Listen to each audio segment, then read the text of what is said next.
Om Shanti. Good morning प्यारे भाइयों बहनों।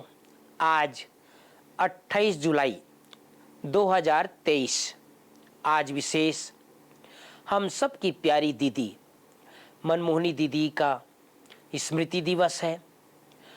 हम में से अनेक भाई बहनों ने भल दीदी को नहीं देखा है, लेकिन आप सबको बताना चाहता हूँ, साकार बाबा के समय से आदि रत्नों में से हम सब की प्यारी दीदी अनमोल रत्न रही। दीदी विशेष बाबा के अंग संग ही रहती थी।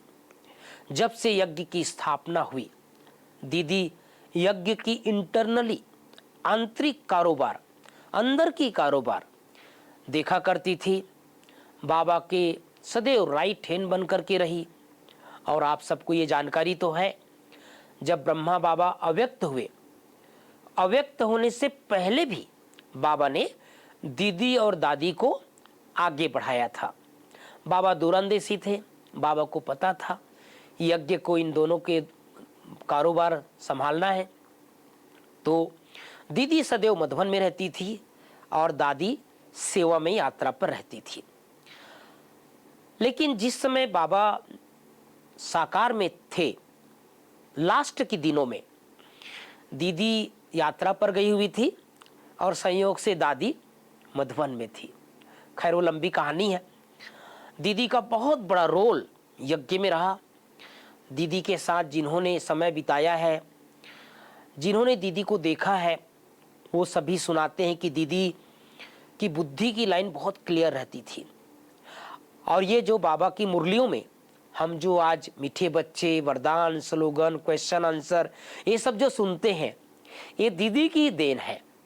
क्योंकि पहले बाबा साकार में जब मुरली चलाते थे तो ये अलग से मीठे बच्चे, अलग से प्रश्न उत्तर या अलग से धारणा क्लेसार ये नहीं होता था। जो आप गीत सुनते हैं, ये गीत की लाइन बजती थी और सागर की लहरें चालू हो जाती थी।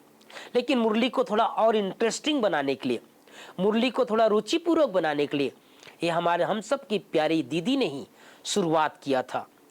और दादियाँ सुनाया करती थी, दीदी मुरली सुनते सुनते भी साकार के समय चारों सब्जेक्ट को अलग अलग लिखती थी। बाबा ने आज ज्ञान के लिए क्या बातें कही, योग के लिए क्या बातें कही, धारणा के लिए क्या बातें कही और सेवा के लिए क्या बातें कही।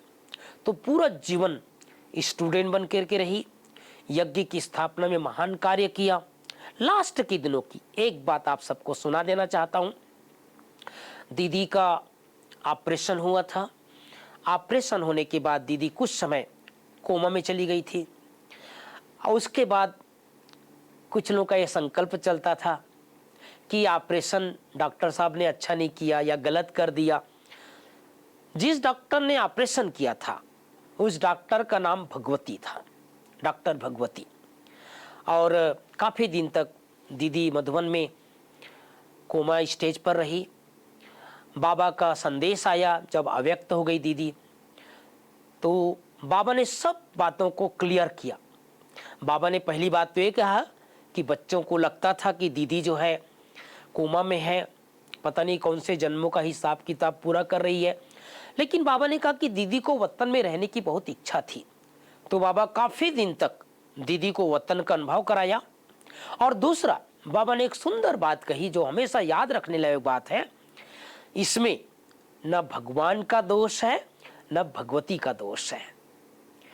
ये बात कहकर बाबा ने अनेक बच्चों के जो संकल्प चलते थे कि दीदी का ऑपरेशन अच्छा नहीं किया, डॉक्टर को थोड़ा सा दोष देते थे, तो ये बाबा का बहुत सुंदर एक मैसेज और मुरली में भी बाबा का आया, न भगवान का दोष न भगवती का दोष। और उसके बाद ही सबका जो संकल्प शांत हुआ और दीदी अपने अगली यात्रा महान पार्ट बजाने के लिए एडवांस पार्टी में गई।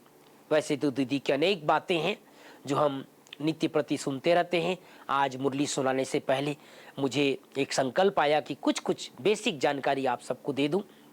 तो आज की मुरली में प्रमुख 5 बातें।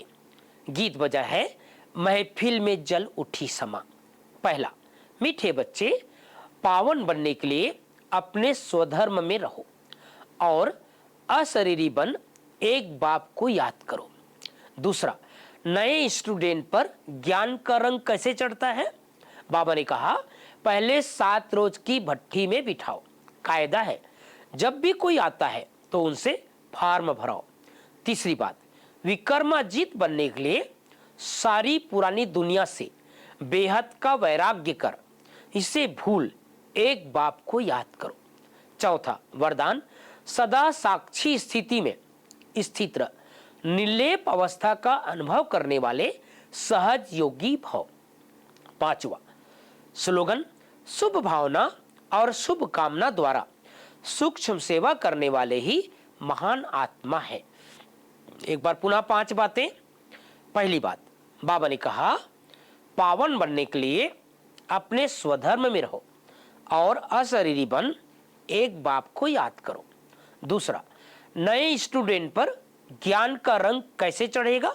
बाबा ने कहा, पहले 7 रोज की भट्ठी में बिठाओ।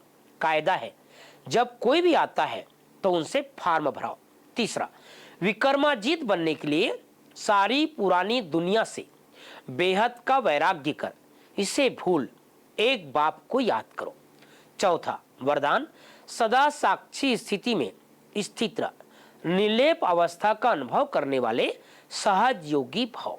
पांचवा स्लोगन, शुभ भावना और शुभ कामना द्वारा सूक्ष्म सेवा करने वाले ही महान आत्मा है। तो प्यारे भाइयों बहनों, आज प्यारे बाबा की मुरली सुनते हुए भी हम सबको प्यारी दीदी की अनेक विशेषताओं को भी याद रखना है। कैसे आजीवन गॉडली स्टूडेंट बन करके रही, बाबा का राइट हैंड बन करके रही। दादी हम सबको सुनाया करती थी, बड़ी दादी, कि दीदी और दादी का आपस में इतना प्यार था, इतना प्यार था कि भल जिस्म 2 थे, शरीर 2 थे, लेकिन आत्मा एक थी। इतना प्यार था। दीदी ने कहा और दादी ने हाँ कहा, दादी ने कहा और दीदी ने हाँ कहा। और इसीलिए ब्रह्मा बाबा के अव्यक्त होने के बाद दीदी और दादी ने दोनों ने मिलकर यज्ञ को इतना आगे तक ले जाने में महान पार्ट निभाया। तो आज के दिन विशेष हम सभी बाबा को, मम्मा को और साथ साथ दीदी को भी याद करते रहें। ओम शांति, ओम शांति, ओम शांति।